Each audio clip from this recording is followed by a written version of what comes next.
السلام علیکم ورحمۃ اللہ وبرکاتہ۔ جو آپ نے سوال پوچھا ہے کہ کیا زندہ یا فوت شدہ والدین کی اولاد کی نیکیوں کا اجر اور ان کے گناہوں کی سزا ان کو ملتی ہے، تو دیکھیں اس تعلق سے جو کچھ ہمیں تفصیل ملتی ہے احادیث میں، اس سے یہ وضاحت تو ہوتی ہے کہ اولاد کو جب انسان نیک بناتا ہے اور وہ اس کے لیے دعا کرتے ہیں تو یقیناً اس کا فائدہ والدین کو پہنچتا ہے اور ان کو اس کا اجر و ثواب برابر ملتا رہتا ہے۔ صحیح مسلم کی روایت میں وضاحت ہے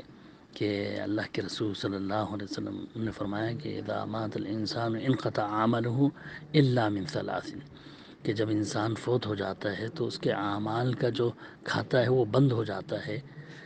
سوائے 3 طرح کے اعمال کے، اور ان میں تیسری چیز بتائی او ولد صالح یدعو له، نیک اولاد جو اپنے ماں باپ کے لیے دعائیں کرتے ہیں تو اس کا پورا فائدہ ان کو پہنچتا رہتا ہے۔ وہ ایک طرح سے ان کے لیے صدقہ جاریہ ہو جاتا ہے نیک اولاد۔ وہ جب تک عمل کرتے رہتے ہیں، نیکی پر چلتے رہتے ہیں جو ماں باپ نے ان کو سکھایا، تو یقیناً اس کا اجر و ثواب ان کو ملتا ہے۔ اور گناہوں کے بارے میں یہ ہے کہ نوحہ کے تعلق سے جو صحیح بخاری صحیح مسلم وغیرہ کی روایت ہے کہ حضرت عبداللہ بن عباس وغیرہ رضی اللہ تعالیٰ عنہ کہ جب انسان فوت ہو جاتا ہے اور لوگ جو ہیں ان کے گھر والے یا ان کے گھر کی عورتیں نوحہ کرتی ہیں تو ان کے نوحہ کرنے کی وجہ سے میت کو عذاب دیا جاتا ہے۔ تو امام بخاری رحمۃ اللہ علیہ نے اس پر جو باب باندھا ہے وہ یہ کہ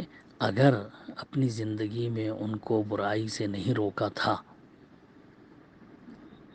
اس برائی سے، اس گناہ سے نہیں روکا تھا اس شخص نے، مرنے والے نے، اور اس کی تاکید نہیں کری تھی، اس کے متنبہ نہیں کیا تھا کہ یہ دیکھو نوحہ کرنا بہت بڑا گناہ ہے، یہ نہیں کرنا چاہیے، اس کی تعلیم نہیں دی تھی، تو یقیناً اسے سزا دی جاتی ہے۔ لیکن اگر اس نے اپنی زندگی میں تعلیم دی تھی اس چیز کی، سمجھایا تھا کہ دیکھو یہ گناہ ہے نوحہ مت کرنا، اور پھر اس کے بعد وہ کرتے ہیں تو اس میں پھر اس کو عذاب نہیں ہوتا کیونکہ وہ بری ہو چکا ہے۔ تو یہاں جو آپ کے اس سوال کا جو ٹکڑا ہے کہ ان کے گناہوں کی سزا ان کو ملتی ہے، تو یہاں یہ ہے کہ جب وہ اپنی اولاد کی صحیح تربیت نہ کریں اور ان کو گناہ کرتے رہنے دیں اور اس میں ڈھیل دیتے رہنے دیں، ان کو نہ ٹوکیں، نہ روکیں، گناہوں سے نفرت نہ دلائیں، تو یقیناً ان کی برائی کا بھی وبال ان پر پڑے گا، ماں باپ پر۔ لیکن اگر انہوں نے تربیت کری ان کی صحیح اور گناہوں سے متنبہ کیا، پھر اس کے باوجود وہ گناہ کرتے ہیں تو اس کی سزا ماں باپ کو نہیں ملتی، اس کا وبال ماں باپ کے اوپر نہیں آتا۔ اس انداز سے سمجھ لیجیے اس کو کہ جو تربیت والدین نے کی ہے، نیکی کی طرف ان کو بلایا ہے اور وہ نیک اولاد بن گئی ہے اور ان کے انتقال کے بعد ان کے لیے دعا کرتی ہے، تو یقیناً ان کے اعمال کا اور ان کے دعاؤں کا فائدہ والدین کو پہنچتا ہے۔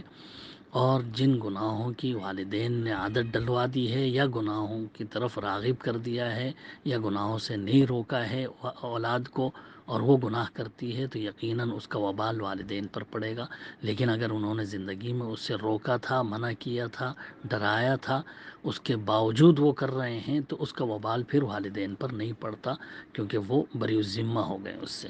واللہ اعلم بالصواب۔